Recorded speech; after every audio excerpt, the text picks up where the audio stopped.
Over 285 years ago, Benjamin Franklin founded the first U.S. volunteer fire department. Since then, over 20,000 stations and 600,000 members have joined the force. Working non-stop for 365 days of the year, these men and women dedicate their lives to keeping their neighbors safe.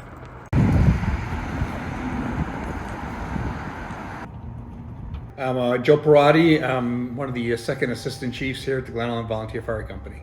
My name is Michelle Calvario, and my day job is I work as a nurse practitioner. I'm the director of marketing for Green Ridge Farm, which is a meat and cheese company. I'm the third generation of a property and casualty insurance agent. So what inspired you or motivated you to join the volunteer fire department in the first place? I was brought up, like most people, about giving back, giving service to your neighbors, service to other people. It would always be something that stuck with me if I knew it was a volunteer company and I saw the fire engine go by to a call and I wasn't on it. Just the desire to give back and support the community, along with my love of the fire service, at least what I thought I knew of it. So could you go into the process that a probationary has to go through to become a member? We go through an extensive basic operations firefighter class, learning all the tools, all the basic tasks, from how to roll the hose, how to deploy the hose, how to throw a ladder, how to cut a hole in the roof, how to vent the windows, how to do search and rescue, how to overhaul after a fire.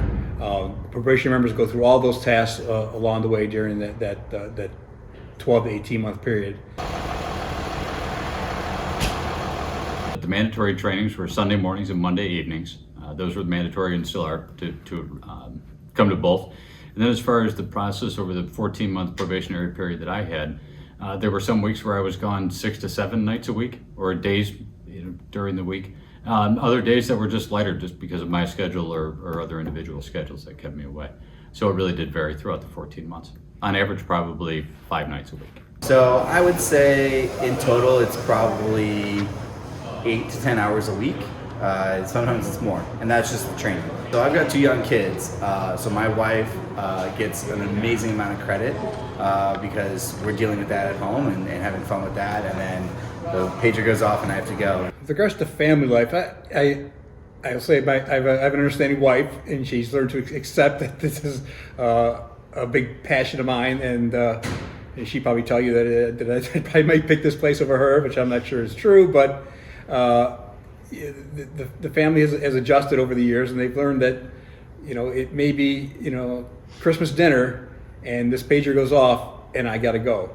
And my mother-in-law has accepted that Thanksgiving she hears the pager go off, she goes, oh, there he goes. It's definitely physically challenging, but I think mentally, just some of the things that they ask of you, it's not something that adults are used to. It's the kind of thing that a lot of people haven't done since school, like memorizing every single piece of equipment that's on all of these different engines and trucks, or memorizing maps and streets. And in addition to that, they're doing things like driving the vehicles. Ultimately, they're going to be a pump operator on the vehicle, and they're going to do aerial operations with the vehicle. So those are all things we're also working on with probationary members. With regards to company members, still a lot of those same tasks, and it's not so much teaching them at that point, but it's more drills and reinforcing them, and doing a lot of scenario-based drills where we'll get a house or some type of structure or whatever we have to use at that time, and we try to make a scenario and recreate as much as we can, obviously without live fire conditions.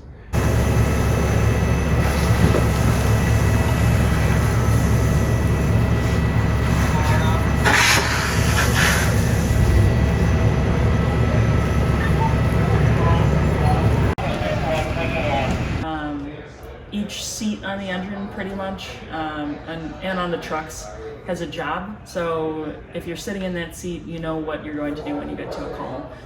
Depending on the call, you might be carrying tools like an axe and something to pry open a door, or you might be carrying like a fire extinguisher or a pump can full of water.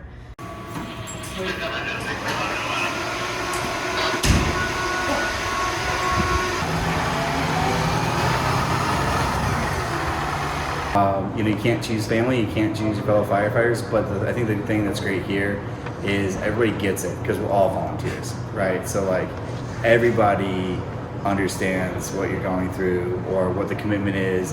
Everyone knows my family, and it's been really fun to like make good friends here that have gotten to know me outside of the fire station. It's very rewarding, and it's given back way more than I've ever put in, and I know I've put a lot in. It just feels right. It just feels like, we moved to this new town and we were looking for a connection to our town and meeting people and really feeling invested in it. And it's, other than my parents' house, it's the first place that it's really felt like home. As long as we're in Glen Ellyn, I will certainly be part of the fire company until I physically can't do it anymore, which hopefully is a long, long time.